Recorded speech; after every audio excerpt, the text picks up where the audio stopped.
Good evening. I'm Joseph Capizzi, the Executive Director of the Institute for Human Ecology here at the Catholic University of America, and Ordinary Professor of Moral Theology. The Institute for Human Ecology, or the IHE, as we call it, is a multidisciplinary institute that draws on the Catholic tradition in order to inform and advance our understanding of human flourishing. On behalf of the staff and the supporters of the IHE, welcome tonight to our discussion, our first in-person event, obviously since the beginning of the COVID crisis. We are deeply, deeply grateful to be back. And of course, we're grateful to you for showing up today in person. This is so important to us to see so many familiar faces and so many new faces. It's very exciting and of course energizing for all of us to be together finally and hopefully for the long time to come. This is obviously a beginning of a conversation, right? What will be an ongoing conversation that we'll be having on a fraught national issue. What is the contribution Catholicism or Catholic politics can make to our great and troubled nation? We don't think we're going to solve problems tonight, right, or offer only one answer to this. We're just trying to crack open a question that we hope to explore over time and from a variety of perspectives moving forward. I want, again, to thank you all for being here and thank those of you who came from distances and those who are watching us live on stream or later in the comfort of your own home in pajamas and however else you watch these kinds of things. It's fitting that our first in-person event is with Ross Douthat, an IHE fellow and good friend to the Institute. You probably know him somewhat as the New York Times columnist. He's also recently written a new book, The Deep Places, a memoir of illness and discovery. Ross was here with us discussing the decadence of society shortly before everything kind of collapsed. I'm not sure whether there's a causal relationship there or not, but it seemed to fit his thesis pretty well. But again, we're really indebted to Ross for being such a good fellow of the Institutes and for pulling together this conversation tonight. We're indebted as well to our two panelists who he will introduce for their generosity in being with us in person. So just a couple of words about format. Ross will moderate the conversation. They will have at least 40 or so minutes among themselves to talk through these questions. And then roughly around 7:15 or so, Ross will turn it over to you guys to ask questions. We will have graduate students who will make themselves visible and obvious to you, and they will be bearing microphones. So if you want their attention, just motion to them. Please be patient. They will get to you. Obviously, we will probably not get to every person's question, but there may be some time afterwards. After the conversation, we will have a reception, and you're welcome to join us at that point and perhaps ask your questions at that point as well. I will come back just to say goodbye and also to give you a word or two about what we have coming up. It is our privilege at the IHE at Catholic University to host events like this. They bring the Catholic tradition into contact with the goings-on in our republic. On April 10th, 1887, Pope Leo XIII wrote to James Gibbons, the Cardinal Archbishop of Baltimore, that universities like Catholic University enrich the church and state by forming multitudes of men, and we'll now say women, of learning.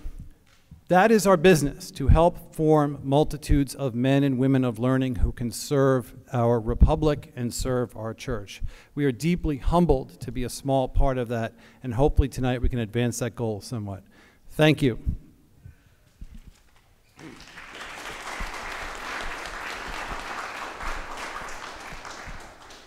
Thank you, Joe, for that incredibly kind introduction and stirring call to intellectual arms. It is really nice to be back. This is not my first event since COVID rang down the curtain on one phase of American decadence and ushered in a new and even more exciting phase. But I think it is the first live event that I have done in a state that voted, or in this case, a district that voted for Joe Biden. So that is, for me, as someone who organizes and speaks at events, kind of an important milestone. But it's really a pleasure to be here, and we are going to try to sort of range fairly widely in this conversation. I don't expect that we will resolve all of the questions raised by the provocative title question here, but hopefully we will end by saying something useful, not just about sort of specifically political questions, but about the position of Catholicism as a faith and a church in American culture in these interesting 21st century days. So here with me to guide us through those discussions, to my immediate left, is Matthew Walther, the editor of The Lamp, a fine and relatively new Catholic periodical whose reasonable subscription rates I commend to all of you and to everyone watching on live stream. So when they go through the roof, I'll get my, yeah. And Matthew is joined by Paul Baumann, who is currently a senior writer for Commonweal and formerly its long-serving editor. So we have two fine Catholic journals represented here tonight, albeit in a less official capacity by Paul than by Matthew, who is still clothed with actual editorial power and radiates it through his University of Michigan hat, as you can see. So the proximate inspiration for this panel is an essay that Matthew wrote for my own newspaper, the New York Times, not that long ago.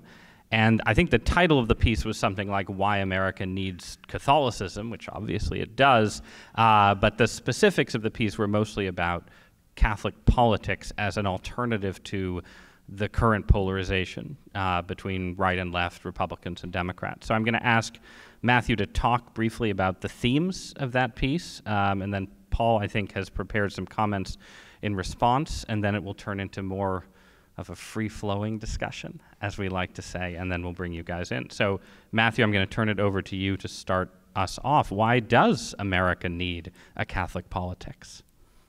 That's a good question. And you are just under, I believe you're allowed to. Yeah. I appreciate that. So, the best way to tell the story of this piece and why its thesis is correct and immutably correct is to tell you a story about a friend of mine. I'll call him Tim, but his name's actually Phil. Phil grew up in a sort of quasi-observant Catholic family, like I did, in the post-industrial Midwest. And he went to university and had fallen away from the church by the time he was a teenager. He thought it was a lot of nonsense, this weird social obligation, this thing they did on Sundays. And by the time he was old enough to make his own decisions about this, which is to say by the time he had a driver's license, he thought, no, I'm not going to do this. But the thing is that Tim/Phil kept thinking. And he started to think about questions like, isn't that weird that in the 1930s, when the whole world was plunged into crisis because of the excesses of laissez-faire capitalism on the one hand, and all the scary totalitarianism on the other hand that emerged as a response to the former, that only the church was like, hey guys, what if we had some solidarity with workers and took care of them? What if we had these kind of responsible structures in place? And then he says, he kept thinking, and he thought, isn't that weird that at the end of the 1960s, when every single institution on the planet was saying, artificial birth control, it's the way of the future, it's going to create, among other things, this modern economy where instead of men working at Buick City and making enough money to support a family, you can have a man and a woman both work the coupon center at CVS and together not make enough money, even remotely to afford a house, much less support a family, broadly speaking. Isn't it crazy that the church, despite all the pressure, including some internal pressure, was able to say, no, this is bad? So the story about Phil is that Phil briefly considered becoming a Quaker, and then he thought about converting to Judaism, and then he was into Hinduism for a few years, and then he was an evangelical Protestant. He had the whole journey, and at the end of it he thought, but that's so weird that the Catholics saw exactly how all this stuff was going to work out, even when it was inconvenient to say so. It's crazy. It's improbable that the popes saw what all these problems were going to be, and were right 100% of the time. So the argument isn't mine, it's Phil's. Or Tim's.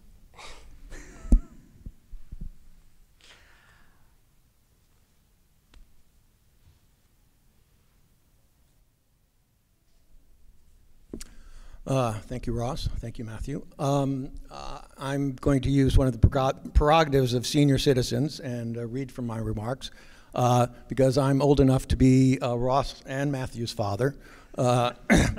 So bear with me. One of the things that struck me about Matthew's piece was how familiar, how, if you will forgive me, how very Commonweal-like it was.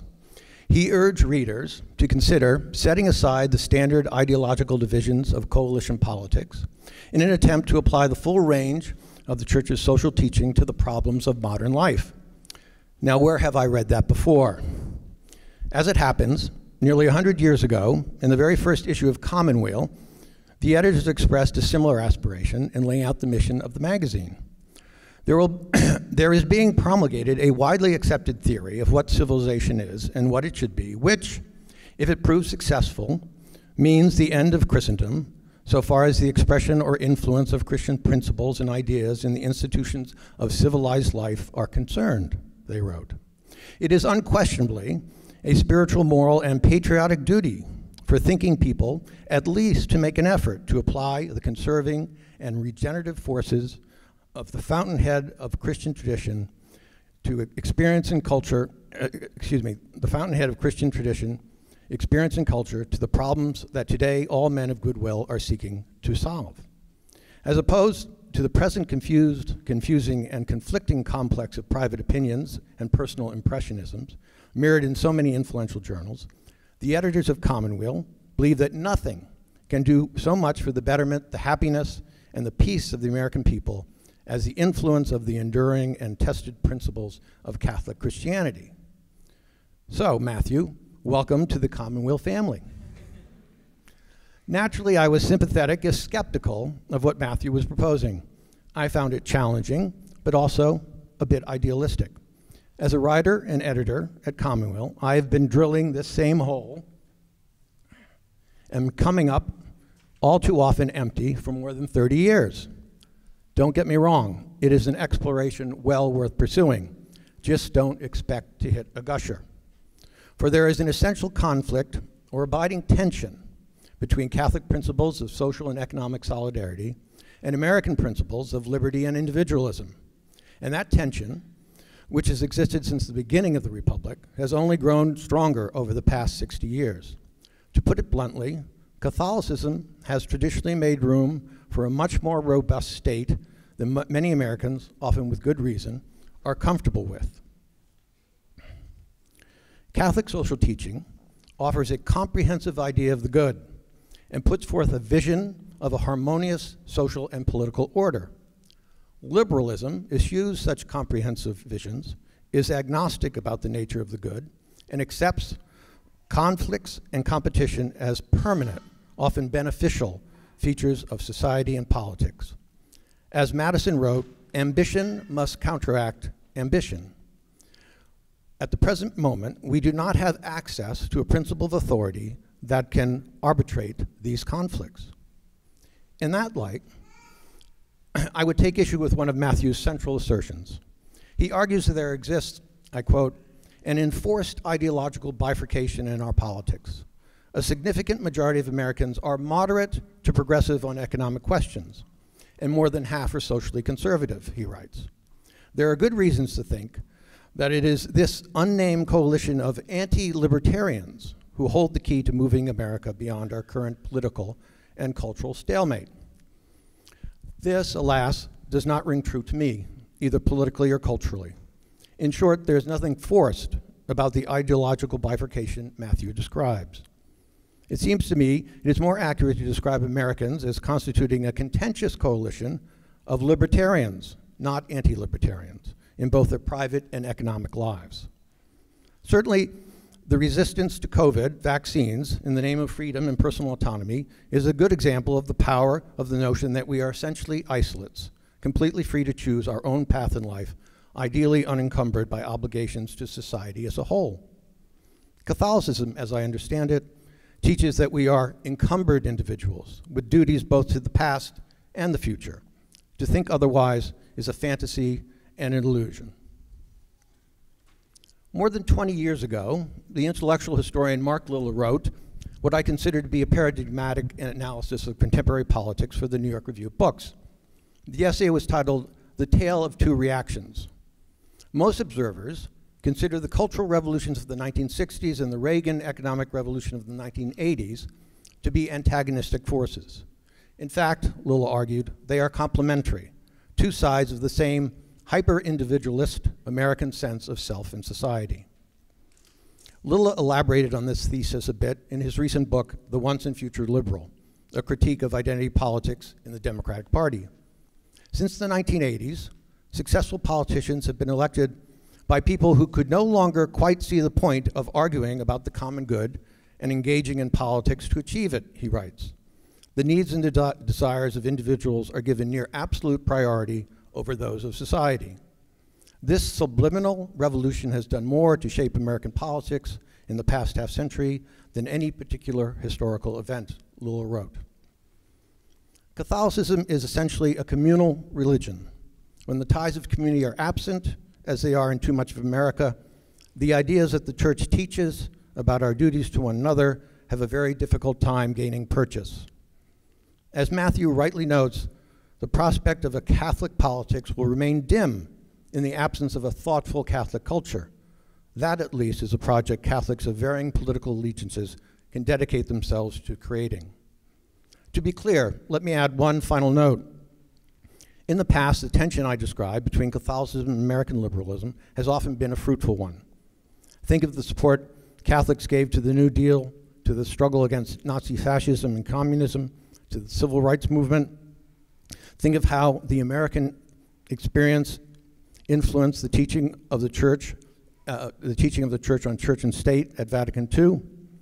But that support depended on a coherent and unified Catholic culture, one that, as Ross has suggested, few think is in the offing. Thank you.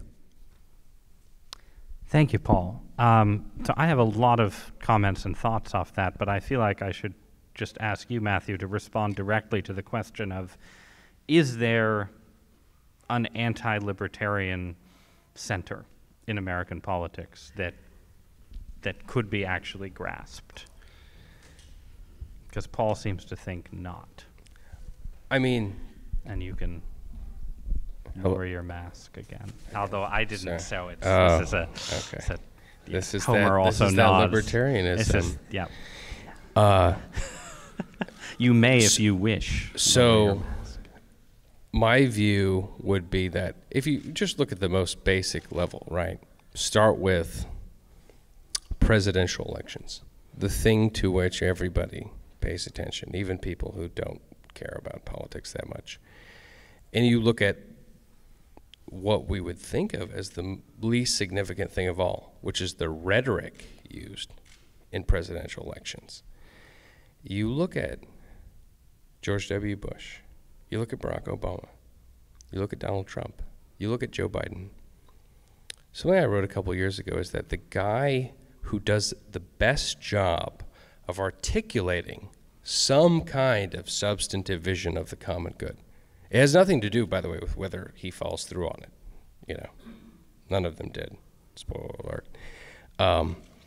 But the guy who does that always wins.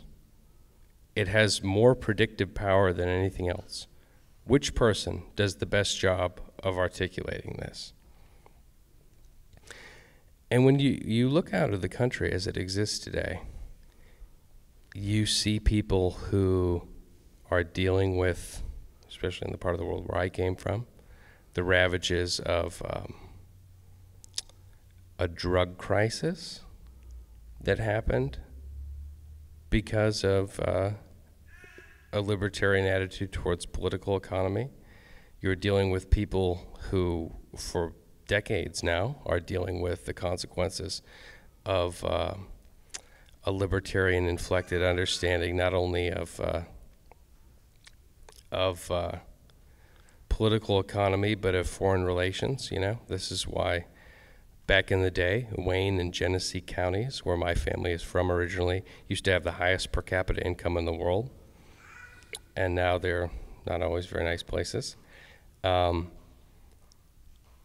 You can go down the line. You can look at drugs. You can look at gambling. You can look at unemployment. And what you see is people looking often to charlatans, people who will make on their behalf some kind of affirming existential statement and say, you matter, and all these things that have destroyed your life, I'm going to bring the hammer down on that stuff.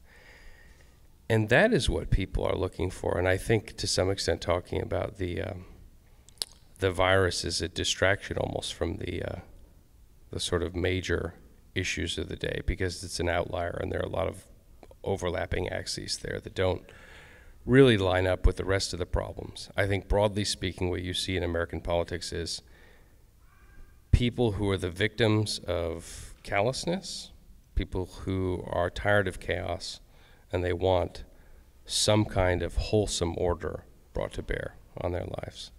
So let me just press you for a minute before I bring Paul in. Why doesn't this work then, right? So I think you can see in outline a version of what you're describing in, the campaigns of Bill Clinton in the 1990s, right? Like, there's a intellectual vogue among sort of younger communitarians right now for reading Christopher Lasch, right? This kind of, this sort of famous communitarian critic of late modern America. The Clintons were Lasch fans, notionally, yeah. Right? There was sort of a communitarian moment woven into the Clinton era on the center left that then gives way to the compassionate conservatism of George W. Bush, which itself sees itself, or some of the people involved in it see it as sort of applying Catholic social teaching to conservative politics, then to Obama, then to Trump's, I think there is a Trumpian appeal to solidarity in the 2016 campaign. We can argue a little bit about the 2020 question.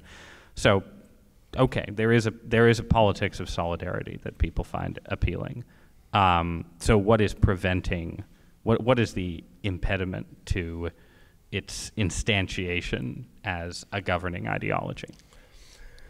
So bringing up the Clinton administration is interesting here, because the line I always use to explain is one from that Nirvana outtake that was finally released on the compilation album.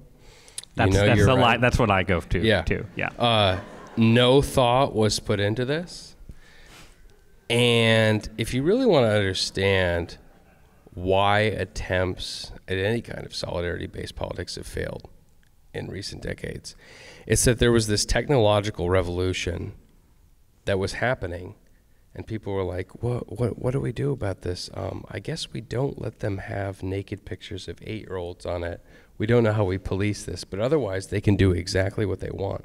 And in the meantime, digital technology has destroyed basically every previously existing industry and remade it in its own image.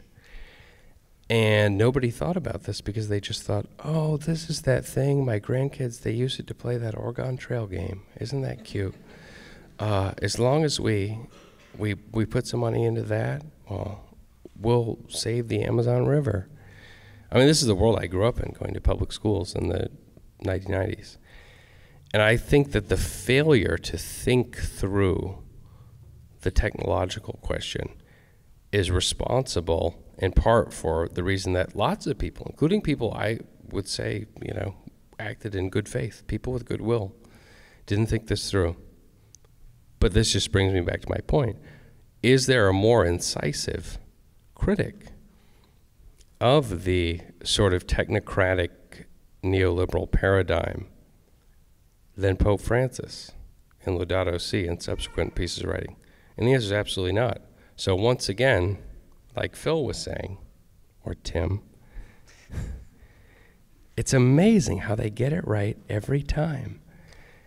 And so even if there are some obstacles to realizing this vision, I think that's the most important thing to keep in mind. To some extent, we have to sort of, proceeding from the question of, can we realize this? We should kind of pat ourselves on the back, right? Everybody should give a round of applause.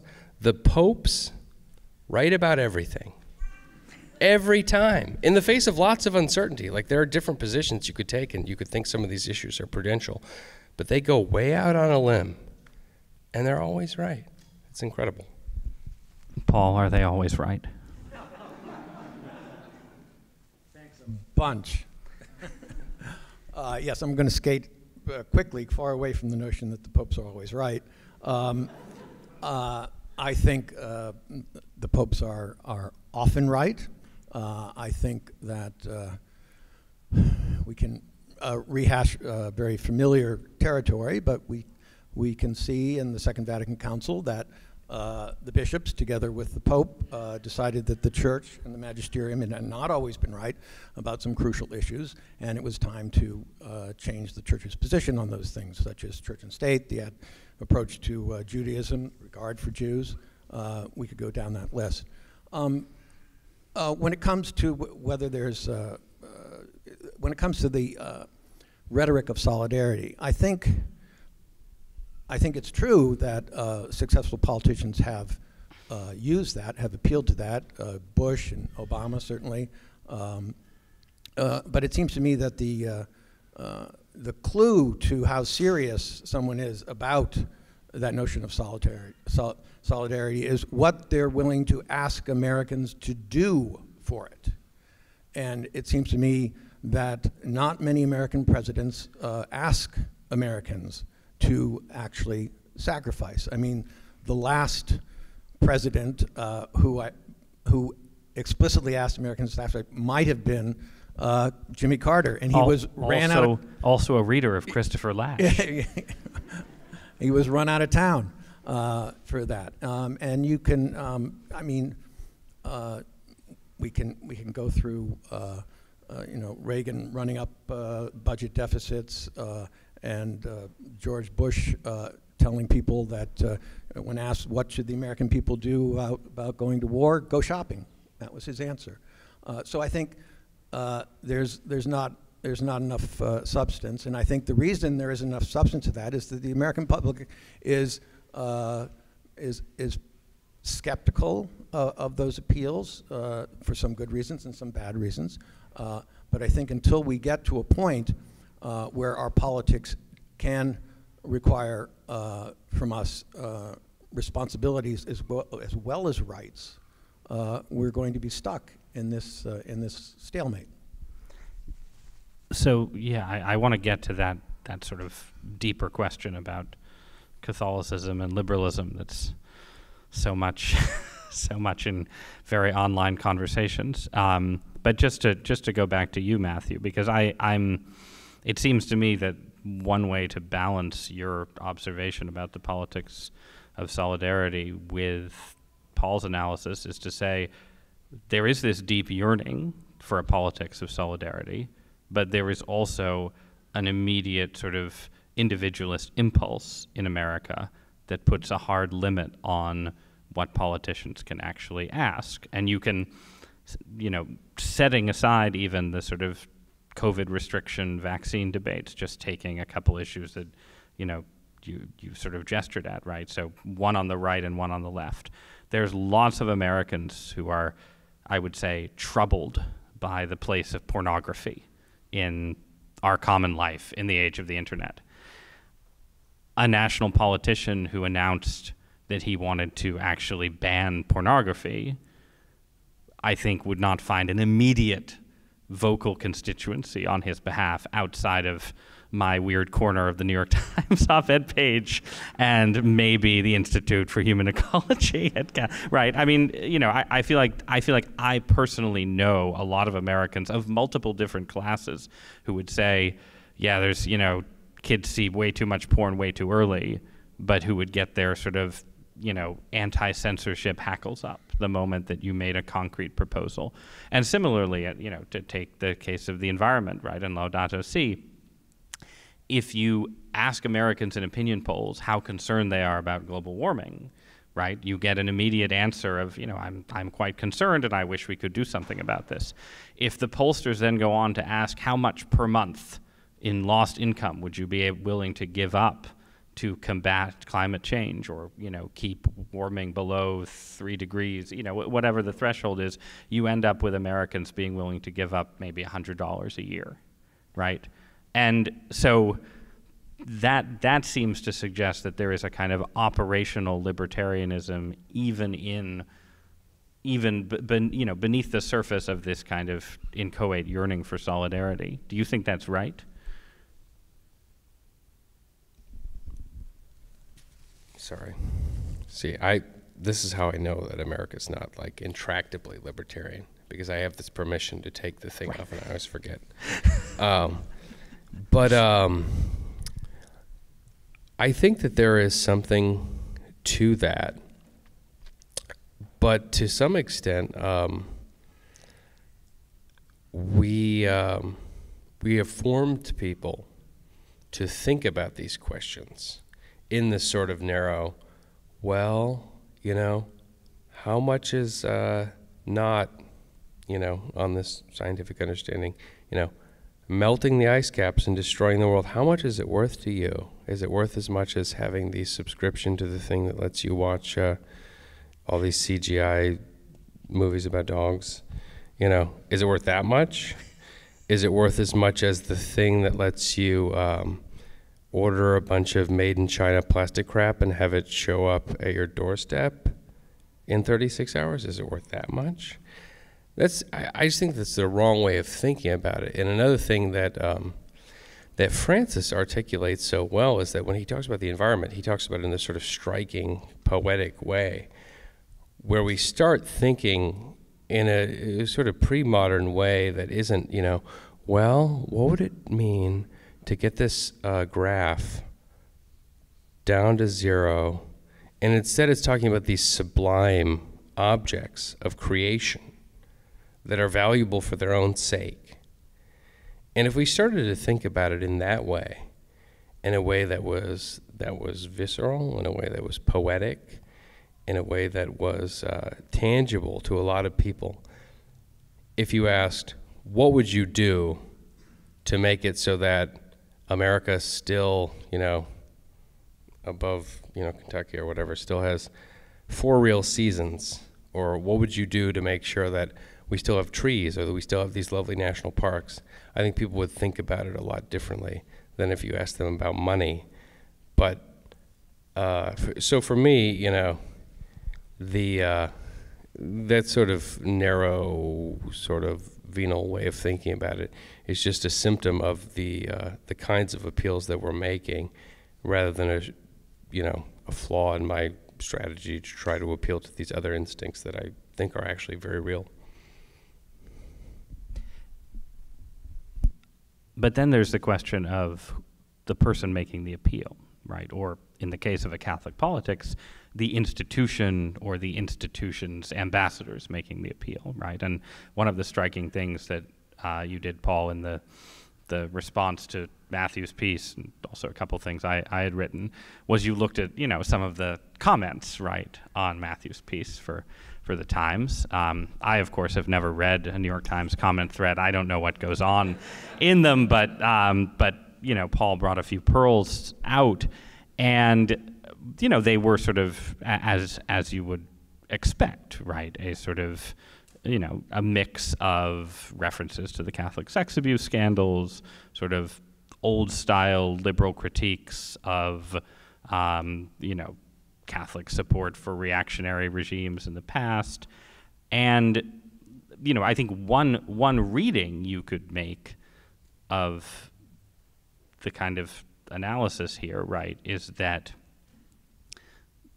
two things have shifted in American life relative to the period when the Catholic Church could play this sort of constructive role within the liberal order. And one is this kind of self-discrediting of Catholicism with the sex abuse crisis as sort of a particular peak of institutional failure. And the other being the, you know, sort of increasing secularization of the American elite, which, you know, had a sort of obviously strong Protestant anti-Catholicism in the days of the New Deal, but now has its own sort of post-Protestant hostility that partakes of both secular and Protestant critiques of Catholicism in certain ways.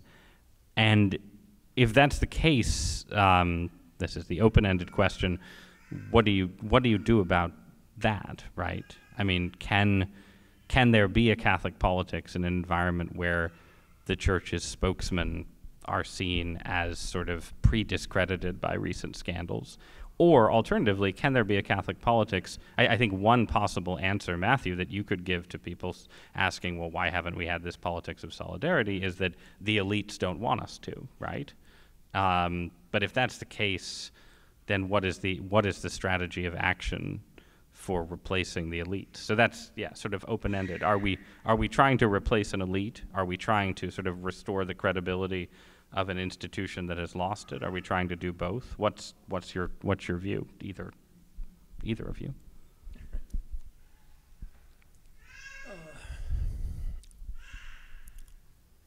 I mean, it's a tough question. It's a very difficult situation, and I think that you have to look at it to some extent sociologically. I mean, we're hearkening back when we talk about a Catholic politics. We're hearkening back to you know, the apex of that in the 40s and the 50s. We're looking at a Catholic community that was largely urban, largely working class, ethnically divided but united to some extent by the Church, and in that circumstance, where many Catholics saw, you know, this trinity of the Church, the Church, the labor union, the ward healer, a Catholic politics made an enormous amount of sense. It did a lot of things for a lot of people. That was the fact of the matter. After the war, those cohesive communities broke up. The suburbs, enormous affluence, intermarriage. These are all forces that have made a sense of Catholic solidarity when it comes to politics much more difficult. You throw on top of that the sexual abuse crisis and irresponsibility of the clergy and the hierarchy, and you're faced, it seems to me, with a generational repair that needs to be done, and how can that take effect? Well, it's got to be small steps. It has to be, through local parishes, through alliances, through programs like this, through efforts like Matthew's magazine and Commonweal and other things, to build up this sense of a Catholic vision of what life is about, what we should properly value, and how that should influence our politics. As far as for me, I think that I was raised in the suburbs.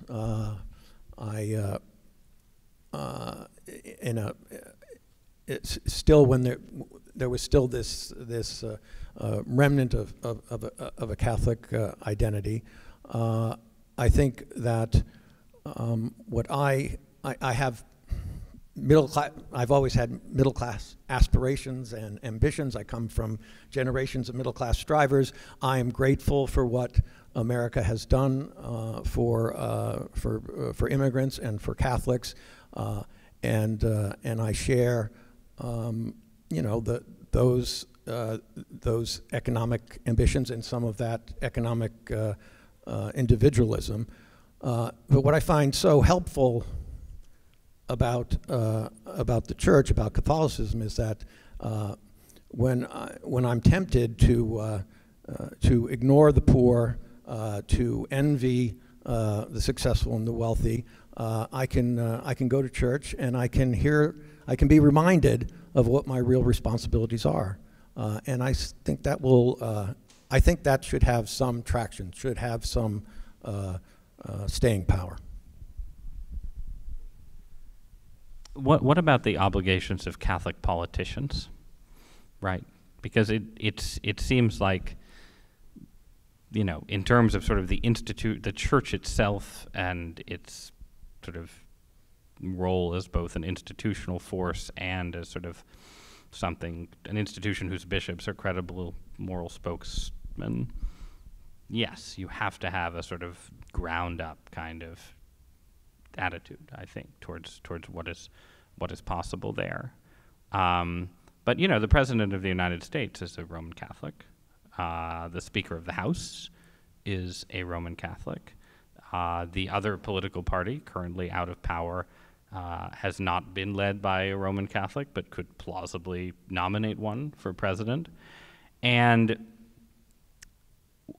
I think it's pretty clear that both Democratic Catholicism and Republican Catholicism, if you will, have failed to produce really any leaders who in a notable way seem to even want to try, beyond this sort of general appeal to solidarity, to embody the kind of complex transpartisan politics that you're getting at, Matthew, right? And I mean, one thing that I sometimes say is that the ideal Catholic politician is not someone who is not a partisan, because that's inevitable in politics, but someone who, if you look at their career and record, you can identify the issue, ideally multiple issues, but just at least one issue where they put their Catholicism above their party, right? So maybe it's a Republican who works on, prison reform in some sense, which you do have case studies of, or maybe in days not so long ago, it's a pro-life Democrat.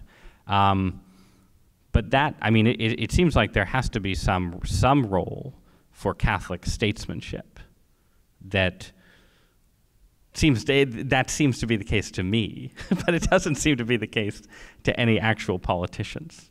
And I guess I don't have a question so much as this is an observation offered for comment to both of you.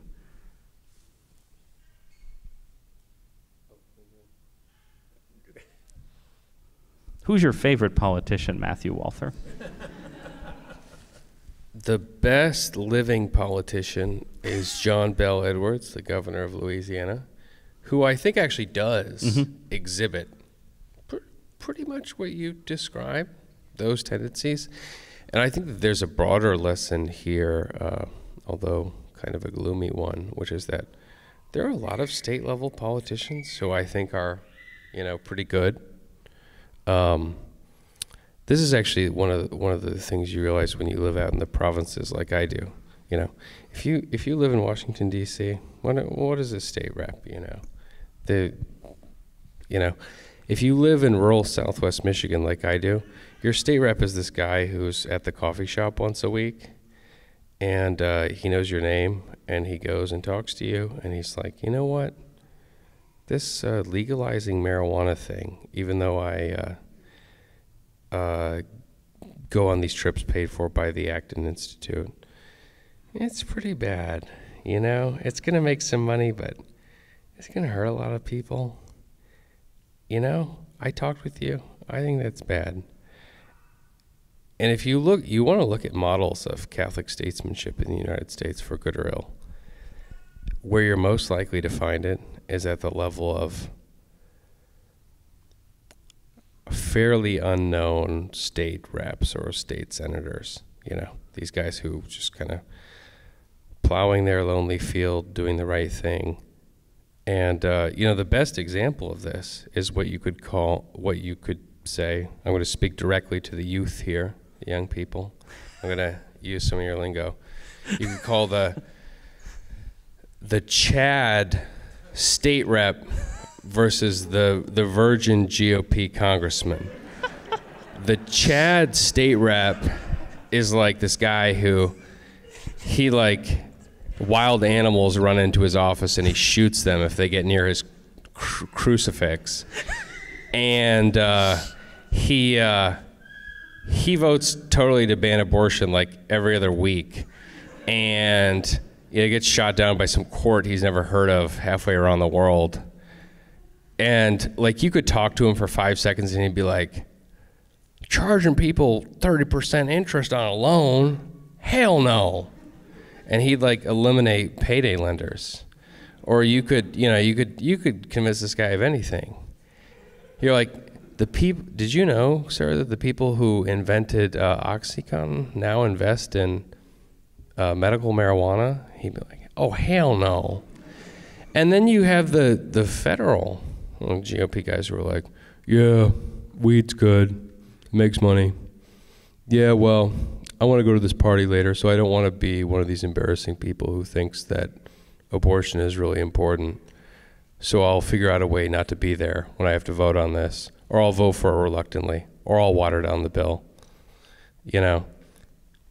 So I think we're kind of there. And this is actually my single most sweeping proposal for American politics, is that we should change how we elect presidents. And we should make it so that your state rep, like this guy who represents, a little fraction of a couple counties or whatever in the middle of nowhere, all those guys in every state get to vote for who the president is. And I guarantee crazy stuff would happen. And these crazy guys would vote for crazy people who would do really wild stuff. So, like I said, Chad state rep versus Virgin National GOP. Well, I understand about half of that, but I would cite an antique example, and that would be Senator Casey from Pennsylvania. I mean, I guess since Matthew has been talking about, Republican state reps in rural Michigan, I want to ask you about, though, from again, you're not speaking for the institution, but from sort of Commonweal's perspective, this shift in the Democratic Party, right, over the last 30 years, there were these figures, right, on the Democratic side 30 years ago. I'm just curious what, from the perspective of a independent but generally left of center Catholic magazine, was it inevitable that we went from Bob Casey to his son, from even Mario to Andrew Cuomo? Is this was the demise of the pro-life Democrat an inevitability, or was it contingent in some way? What could Commonweal have done differently, man? Is what I'm saying. No, that's absolutely nothing. Okay. Now, if I had $1 for every time I wrote an editorial or a piece about the homeless, pro-life Catholic Democrat, I'd have a very fat retirement program. It does look as though it's inevitable. It was inevitable that the Democrats would marginalize and exclude pro-life Democrats. It'll be interesting to see if the court does overturn Roe, how that affects the Democrats. I think in some ways it might be the best thing that ever happened to the Democrat Party, as far as I'm concerned. I think it would open it up in some ways. But I think it, with the politics of feminism and women's emancipation and how that tied into to the evolution of the Democratic Party, it became pretty impossible for people to resist. So the next panel that I convene will be about feminism, but we will not resolve that question. So I think it's in the demonic device that I keep next to me. It says it's 7:24. So I think we should open it up to all of you for questions now. And we have a microphone here, and I'm just going to call on you, and please, the usual desperate plea of please phrase your statement in the form of a question. So we'll start with right here. Yep, the gentleman in the black. Everyone's in black, but you know what I'm saying. Thank you. So I'm reminded of Walter McDougall's contention that a lot of American politics in the 19th and 20th centuries is Protestantism gone secularized and gone crazy. I'm just wondering if there were to be a Catholic politics, to what degree would there be a similar secularization trend, and what would that kind of like a Catholic American politics gone secular and then gone crazy look like in comparison to what we've had for the last couple centuries with the American civil religion? That's a good question. I mean, in some ways, what you're asking about is not really a hypothetical, right? Because it actually did happen that in the post-war era, people moved to the suburbs and built ugly UFO churches, and had kids who entered the professions and adopted appalling, condemned, excommunicable views about a wide variety of subjects. So that's a real pitfall, and it's a real question. But I think that it tells us less about the church and about Catholic politics than it does about some peculiar features of liberal democratic capitalism in the second half of the 20th century. Yeah, I mean, you could certainly argue that certain forms of welfare state liberalism are New Deal era Catholic politics secularized with, a more total transformation on issues related to sex and abortion and so on. But some version of that has happened. I think the more provocative claim would be that something like, let's say QAnon is a kind of like sort of solidarity oriented politics gone crazy. Although you could also flip it around and say actually the paranoias of QAnon are secularized versions of classic Protestant paranoias about global Catholicism, with the global secular elite substituted for the Vatican conspiracy. Anyway, those were just my host's observations. And I would certainly think that to the extent that Catholics, and it's pretty much across the board, have assimilated to the larger American culture, they have assimilated to some pretty deeply held Protestant values. I mean, the traditional Catholic value placed on poverty, for example, has been supplanted by the Horatio Alger approach to values, and that's what happened to American Catholics. I just wanted to add to that. It occurred to me, you know what else Catholics assimilated on? Was kids being quiet in church. If you look at the Middle Ages, all the way up through the end of the 19th and early 20th century, people are selling livestock in the narthex. There are like 5 masses going on at once, all at different times. And, kids are probably like pooping on the church steps. And people are running around doing private devotions and all this stuff, and it's beautiful. And now it's like, oh my gosh, my daughter coughed. We've got to be quiet. We've got to go out into the narthex and we've got to have a talk about how this is the part where the priest is going up and regurgitating stuff he remembers from seminary 10 years ago. So it's when he has his chasuble off, so it's really important to pay attention. You know, that's almost the worst. I want to read a scholarly paper on noise levels in et mass 1872 to 1943. I think if we had a real, a real academia devoted to the true questions, we would have a lot fewer sort of, unreplicable sociology experiments and a lot more work on, like, did actual children's voices diminish as American Catholicism became Protestantized? I will say that this is incredibly embarrassing, but she's young enough that she won't be watching this live stream. I did, in fact, have a child who once peed on the marble floor in St. Paul's Cathedral in St. Paul, Minnesota. So I will say, Matthew, that I have personally achieved a medieval level of Catholic grace, and I am proud of it, even if she finds this. I have 3 daughters. I didn't identify which one. So again, to speak to the youth in their language, is that integralism? What Ross just described? Is it based? Is it lit? All right, let's take another question. Yes, in the back.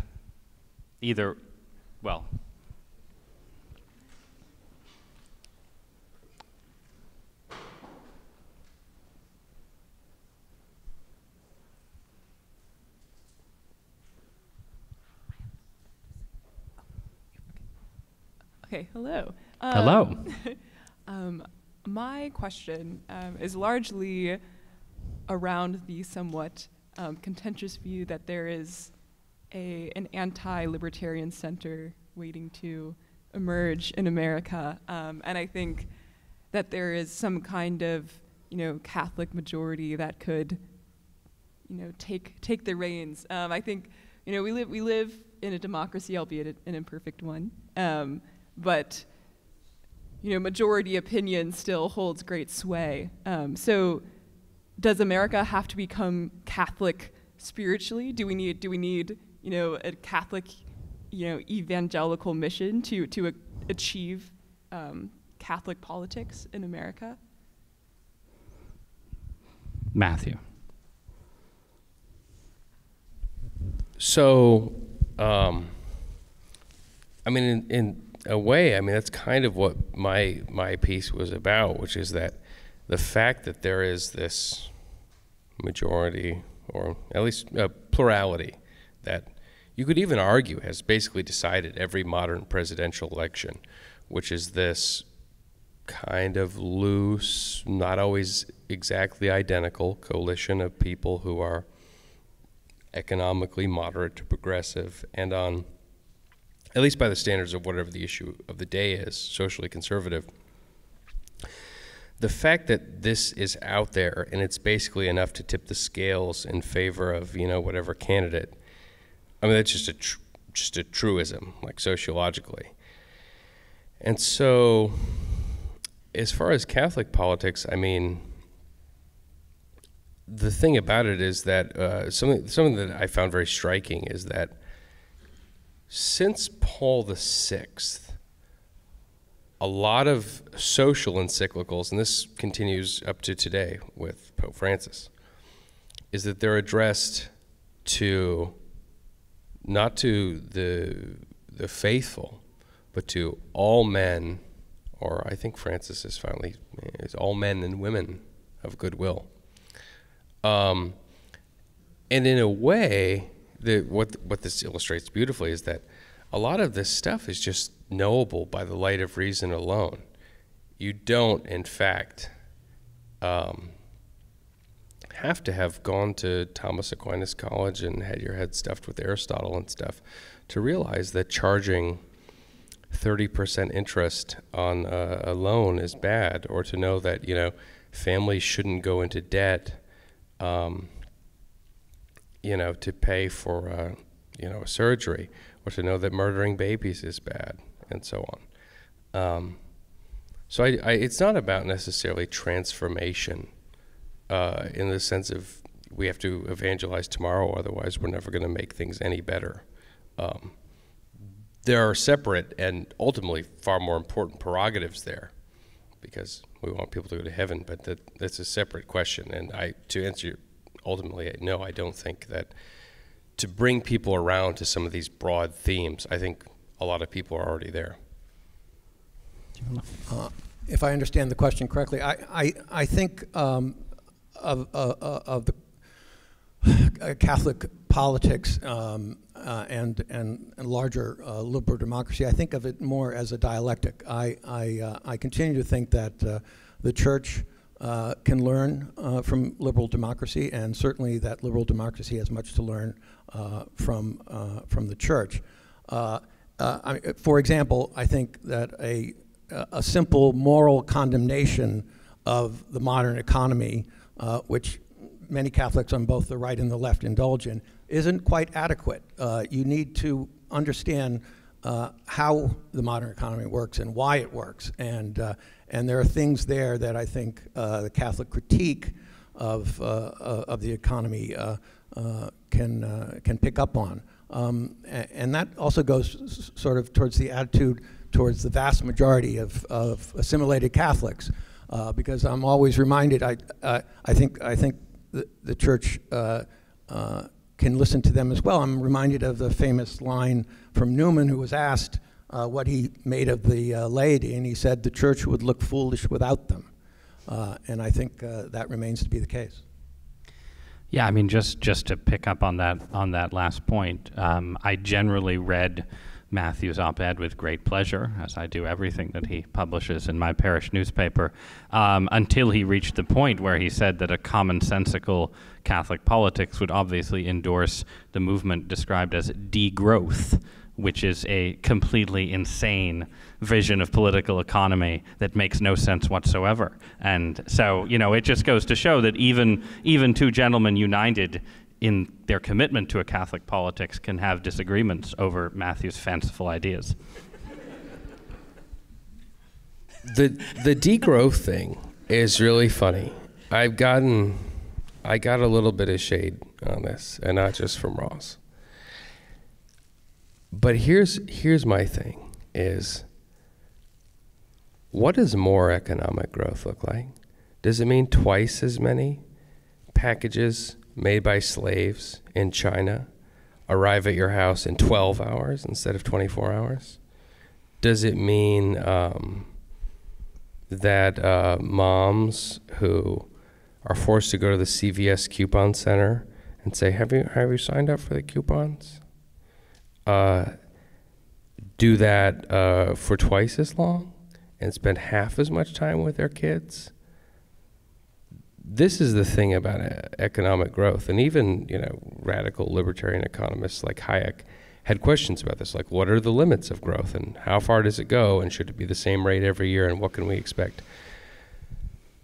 For me, it's not necessarily about the specific prescriptions of the sort of broad range of characters, some quite weird, some I think more or less sensible, who are operating under the umbrella of degrowth economics. It's about whether, as a Catholic, at the end of the day, this value-neutral idea of the number somewhere on a chart going up for their own sake forever, and if they don't, it's bad, and the first thing we have to do is fire a bunch of people so that the profit number stays the same.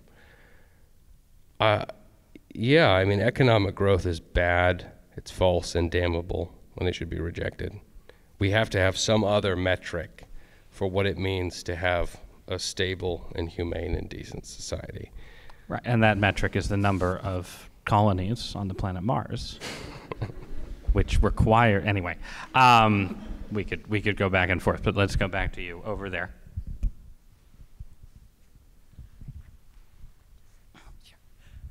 So L. Brent Bozell has this great line throughout the pages. This is gonna be good. Yeah, thank you. Yeah.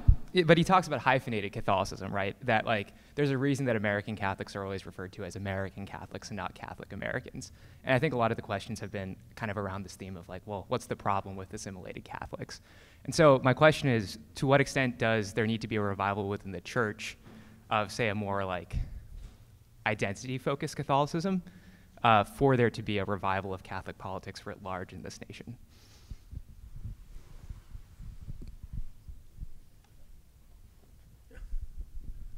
I mean, Matthew, you started your op-ed by quoting Bozell, so I think you have to go first.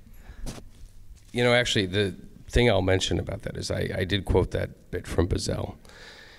And when I first filed the piece, I actually had a way spicier thing, also from the magazine Triumph in the 1960s. For those of you who don't know, there was this Catholic magazine that was founded by people who had broken away from National Review in the 60s called Triumph. And there was another opinion piece from that magazine that I had quoted originally in there, where it's funny to think of it, if it were published now, they would say, oh my gosh, can you believe this? CRT, not just taking over our schools, not just taking over the church, but taking over our small reactionary Catholic magazines. Because the author, Gary Potter, was saying, you know, you look at the sort of complacency and self-satisfaction of bourgeois white liberalism right now, and you compare it to the violence and the longing for to burst into the realm of the Spirit. All of the pictures of Jesus that we draw right now should be black. We should have a black Christ. And now, like, I can imagine what everybody in sort of broadly conceived, like, conservative Catholicism would say about this now. But it was radical, and it was reactionary, and it happened half a century ago. As far as the Bozell thing that you were talking about, though, I mean, I think that's a great example of it. That the piece that I was talking about is, how do we think with the mind of the church? How do we cast aside these secular prejudices and just say, well, what would it mean really to think this stuff through, you know, from the ground up? And thinking things like, you know, the Black Panthers maybe are a better way to conceptualize, like, ideas of justice and stuff, maybe than, you know, Susan from the parish council. That's a good way to start thinking about it. I was in college during the height of the Black Panthers, and believe me, they are not the answer. Can I just prod, though, on this point, Matthew, because it strikes me, and this is not an attempt to suggest that a pope has ever been wrong about anything, which I concede that they never have been, but there is something in, you know, the point you made in response to the earlier somewhat related question, right? So papal encyclicals are directed to all people of goodwill, but all people of goodwill are not necessarily thinking with the mind of the church in the way that you describe. And I do think there is probably some tension between that kind of Bozellian formulation of how you should think and the kind of, you know, the sort of broadest possible Catholic politics where it's, you know, abortion and payday lenders are bad, right? I mean, it seems like those are to some extent different things. Do you think that? No, I know what you mean. The Bozellian, like, weird paradoxes or whatever, that is for your parish newsletter, for the New York Times. And the like populist, like, yeah, of course abortion and payday lending are bad. I think you have to do both kind of at once. And I think in some ways the least reluctant people are going to be persuaded by the more extreme and seemingly counterintuitive versions of this. Just like my friend Phil/Tim, who was like 70% the way towards being a Catholic when he was trying to decide whether he was a Hindu, you know, and, you know, big lib, you know, lives in, you know, works in tech, all this, you know, he would have been more likely to be persuaded by like a weird Bozellian paradox about race relations than he would have been some kind of populist talking point. So I mean, it's both.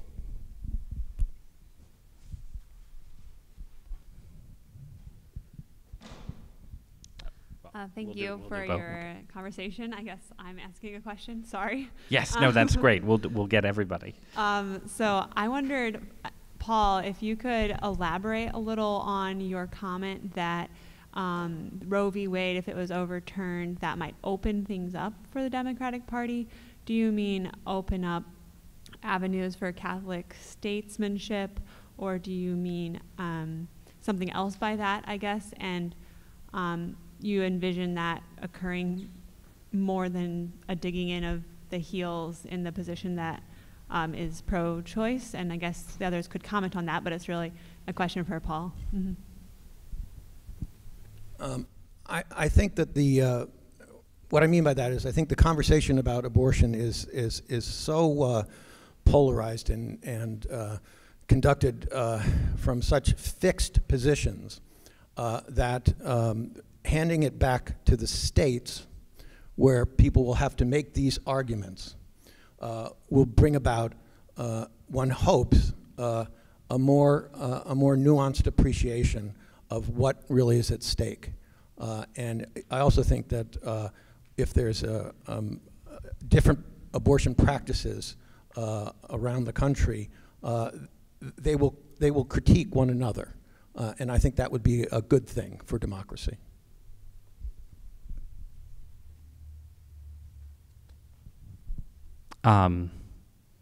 Matthew, I'm curious because, yeah, the demise of Roe potentially does seem like a sort of...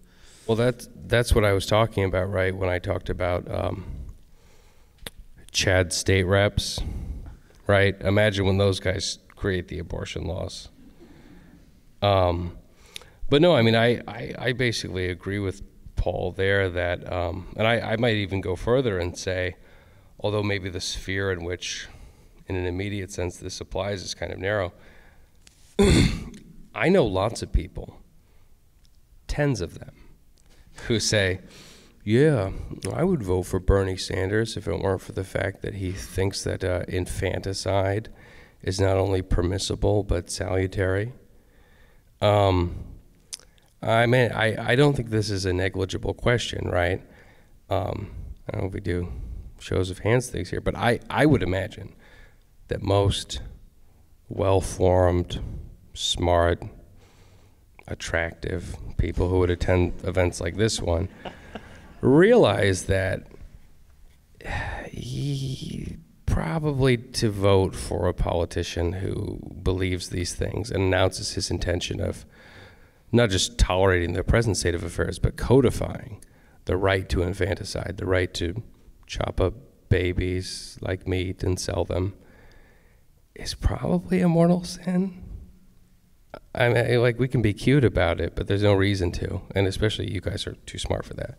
But you overturn Roe and the calculus changes, and you say, like, okay, well, these guys think that Wall Street should call 90% of the shots. These guys think they should call 85% of the shots. We can pick these guys now, yay. So it would be a big deal.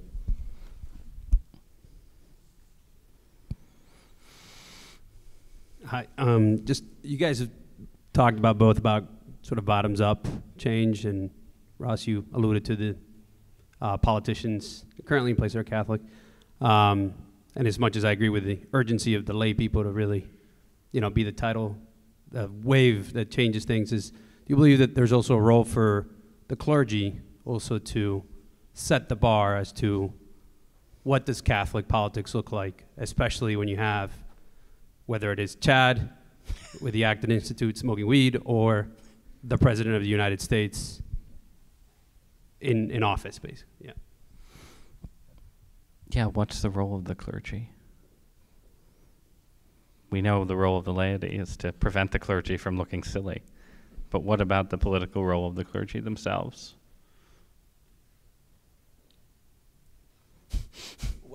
Well,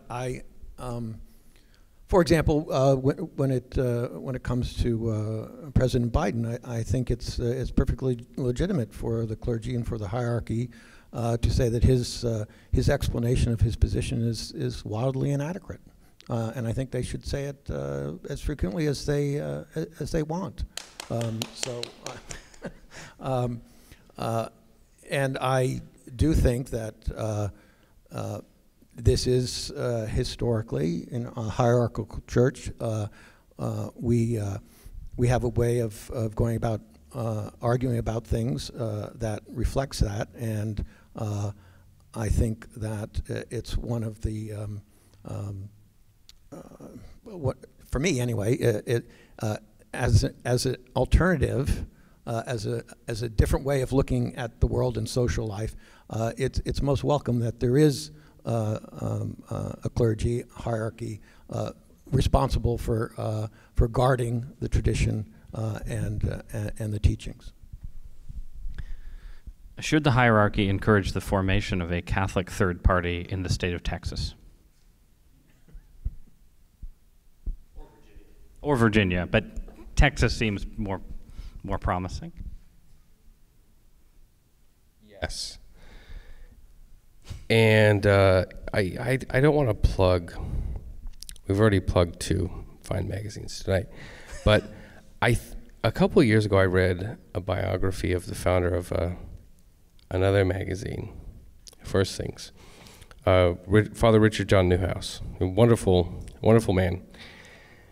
But what I found so striking about it was that in some ways his politics, decades before he actually was received in the church and was ordained, were at their most interesting. So like in the 2000s, Newhouse was saying, oh yeah, the Iraq War, this is very good, even though the Pope says it's bad. But in the early 60s, he was hanging out with Joan Baez, and the cops were beating the crap out of him. And he was protesting for civil rights and against lots of horrible things. And at one point, he just thought, oh yeah, this abortion thing, this is the next logical outgrowth of our opposition to segregation and all these other obvious moral evils, right? Like, all of you guys are going to be with me, right? Like, and then it didn't happen. So in some ways, I think, even though there's a certain kind of sort of tedious bureaucraties that you associate with, like bidding prayers at Mass, like, for the faith of the Youth Initiative, we pray to the Lord, Lord, hear our prayer. Like, that's not good Catholic politics. And that's not good Catholic politics as sort of promoted by the clergy. But there is a role for the clergy, and in some ways, it's one that I think I'm going to promote it and beg for it, even though it probably harkens back more to Paul's era, and he might be more down on it than I am, just like he is with the Panthers. So we have 8 minutes, so let's try and do 2 more. One more. Let's do 2. Let's do 2 more. Let's do you, sir.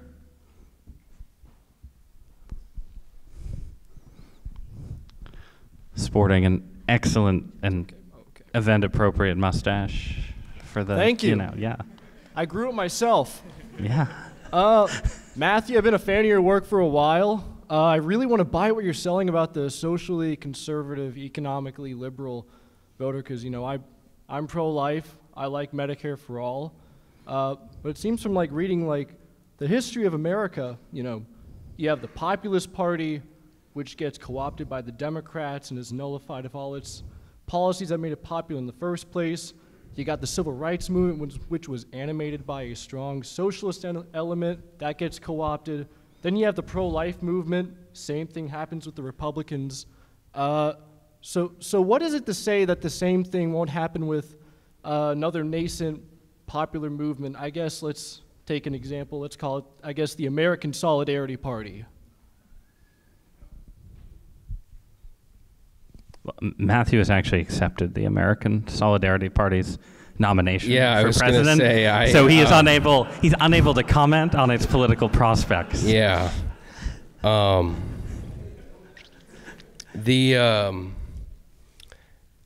Specifically, I'll just talk about the Medicare for All thing. Actually, what you do there is you just have one marginally competent and smart bureaucrat be, in the administration, and it could be R or D, it doesn't matter. And he just says, we're just going to rewrite this rule by executive order about eligibility for Medicaid. and the income threshold is now this. And then it's done. It's done forever. So you don't have to make that a law. That's a very narrow and boring and technical point, but since I've used such sweeping and grand romantic rhetoric throughout the evening, I'll give a boring answer to that one. And I can't discuss my campaign. Yeah. All right, let's have a last question from this side of the room. Don't be yes. So we've heard a lot about like abortion, and you're saying like there's all these voters who are economically to the left, but then don't feel represented because they're pro-life. What are some other issues, like the social issues, that would put them more conservative? Because to me, like it seems like if you care about all these economic issues, isn't it kind of isn't it a little surprising that all these people make this one issue of abortion equal to, maybe I'm not making sense, I'm sorry. But what are the other issues that split them and make them, I don't know how to phrase it, I'm sorry. But do you mean what other issues besides abortion put this sort of divided constituency on the right? Yes, where they don't feel represented. Yeah, I guess one way to sharpen it, Matthew, is, when you describe this voting bloc as economically center-left and socially conservative, what does social conservatism mean there? Yeah, so this is an interesting and, I mean, in some ways a question that can take us pretty far afield from tonight. But on the one hand, I mean, I think there's a sense in which, there's a kind of baseline and very slowly growing, kind of pro-life plurality in the country. But when you're really talking about social conservatism, it is this very mutable, to some extent, sort of nebulous concept in some ways. And I've written about this a little bit on and off, where, 20 years ago, what was a social conservative? 20 years ago, it was like in the 2004 election, putting, banning same-sex marriage into state constitutions, right? And even blue states, like the one that I grew up in, voted for John Kerry for that year, and also voted to make same-sex marriage unconstitutional.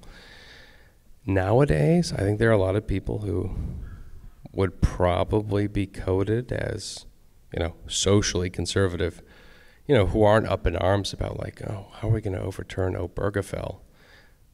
And this is what it means to be conservative to some extent. You're trying to, conserve whatever the kind of current state of affairs is or whatever. But I would say that the sort of gender ideology stuff, which the Holy Father has described as more dangerous than nuclear weapons, and we know what he thinks about nuclear weapons, and he's right about those too.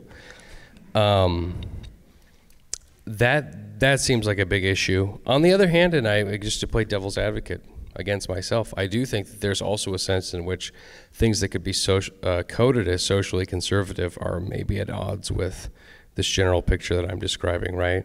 So there are certain views towards immigration, for example, attitudes towards race relations, which are unhealthy and dangerous, that are part of what that broad sort of social conservative picture is. That's actually, to me, the biggest and the most interesting tension, is the tensions within, broadly conceived, American social conservatism. But part of it, right, and I agree this opens up a different set of vistas, but part of it is that social conservatism right now means resistance to a different holistic account of the good, right? That you can sort of see the evolution of certain parts of left-wing politics in the U.S. as moving from a kind of relativist critique of whatever remained of Judeo-Christian 1950s America. Let's call that sort of, American liberalism 1964 to somewhere in the 1990s or something. But then now there's more of a sense of, progressivism, let's say, has its own set of rules and regulations that it itself wants to impose. And, you know, it's a little bit unformed and uncertain, but, you know, there is a progressive vision of rules of politesse and sexual behavior that would, for instance, exclude Hugh Hefner from polite society. Whereas when he died, not so very long ago, Hugh Hefner still got the sort of liberal encomia to his you know, work as a destroyer of you know, stuffy Puritanism, right? So like that evolution is real, and it has created a cultural conservatism. Again, you've written about this, right? That is, you know, it's not defending Hefner exactly, but it's sort of defending, you know, at least Maxim magazine, right, against the woke prudes.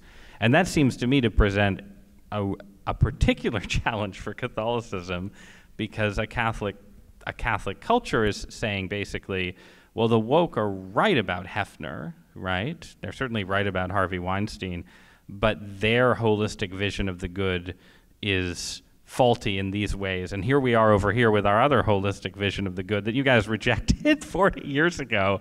Anyway, I'm just sort of rambling, but that seems like a sort of part of the challenge, right? That this sort of a lot of cultural conservatism is organized around resistance to a kind of rival vision of the good, as opposed to the kind of vision of the good that you're suggesting Catholics should be promoting. Yeah, I mean, who was the undergraduate who dragged the mattress? Oh, what was her name again? Emma Sulkowski? Yeah. This was at Columbia. Yeah. I feel like there's, you know, I was talking earlier about, especially at the level of kind of elite discourse or whatever, you know, if you really want to bring people around, these paradoxical formulations of this stuff are helpful. And I almost feel like what, you know, Bazell's magazine bringing in the Black Panthers meant, you know, in 1968. Emma Sulkowicz? Yeah. Like, today, a really good piece, and I probably wrote like 3 of them years ago, and Ross maybe read 1 or 2 of them. About this aspect of it, where it is this thing, where this this aspect of the sort of holistic, you know, secular liberal picture of the good has X and Y and Z incidental features that are more correct than, you know, the sort of 60s thing that is done now. And we should not, you know, we should not be shy about taking and appropriating that stuff and nodding along with it, you know, when we see it.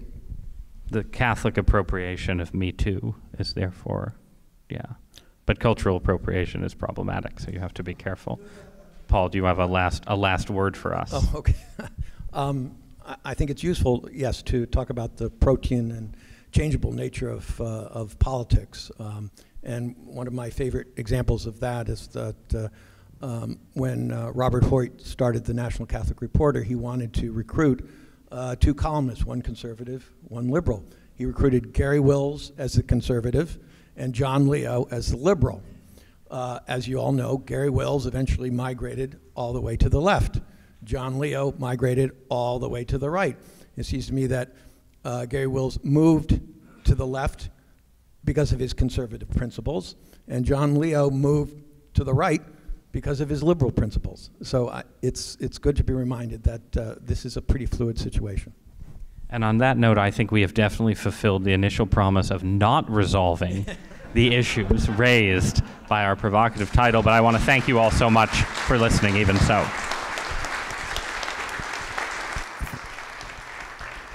Yeah, thank you guys. A couple of quick announcements, okay? To give you, I guess, an example of the range that the IHE has, the annual Human Rights Lecture with Sam Brownback, hosted by Bill Saunders, who's in the room, October 19th. In this room, again, 6:30 to 8 o'clock. And then there will be a panel conversation on Aquinas and the infused moral virtues in the Happel room, which is in Caldwell Hall. and that is October 27th, 2 to 3:30. That features IHE fellow Angela Knobel, University of Dallas philosophy professor, University of Notre Dame professor Bill Madison, and Catholic University's own David Elliott. So please join us for those things. You can find out more information about them at ihe.catholic.edu, I think. I'm not good at that stuff. I don't know what a chat is, by the way. And yeah. Don't know what a chat is? I don't know what a chat is. That's the next panel, yeah. Yeah.